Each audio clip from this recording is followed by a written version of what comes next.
ഇറാന്റെ കാല് പിടിച്ച് യുദ്ധം നിർത്താൻ ട്രംപ്. ഇറാന് ഓഫറുകൾ നൽകി അമേരിക്ക. ദശകങ്ങളായി തുടരുന്ന ശത്രുതയും അവിശ്വാസവും നമുക്ക് ഇവിടെ ഉപേക്ഷിക്കാം. ഒന്നായി നിന്ന് പ്രവർത്തിക്കാം. ഇറാന് വൻ വാഗ്ദാനവുമായിട്ട് അമേരിക്ക ഇറാന്റെ കാല് പിടിക്കുകയാണ്. യുദ്ധം എങ്ങനെയെങ്കിലും ഒന്ന് നിർത്താൻ.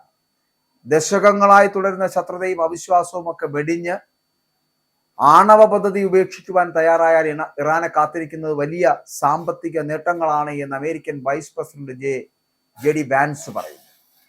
നിലവിലെ സംഘർഷാവസ്ഥ പൂർണ്ണമായിട്ട് അവസാനിപ്പിക്കുവാൻ അമേരിക്ക സന്നദ്ധമാണ് എന്നും അതേസമയം ഇറാനുമായിട്ടുള്ള സമാധാന ചർച്ചകൾ ഈ ആഴ്ച പുനരാരംഭിക്കുമെന്നും പ്രസിഡന്റ് ഡൊണാൾഡ് ട്രംപ് പ്രഖ്യാപിക്കുകയും ചെയ്തിരിക്കുന്നു.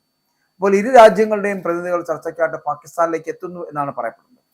ഇറാനിലേക്കും തിരിച്ചുമുള്ള കപ്പലുകൾക്ക് അമേരിക്ക ഏർപ്പെടുത്തിയ ഉപരോധം അത് നിലനിൽക്കെ തന്നെയാണ് ചർച്ചകൾക്കുള്ള നീക്കം സജീവമാകുന്നത് എന്നതാണ്. ഇരു രാജ്യങ്ങളും തമ്മിലുള്ള അവിശ്വാസം ഒറ്റ രാത്രി കൊണ്ട് മാറിയില്ലെങ്കിലും ചർച്ചകൾ ശരിയായ ദിശയിലാണ് എന്നാണ് വാൻസ് പറയുന്നത്. പതിറ്റാണ്ടുകൾക്ക് ശേഷം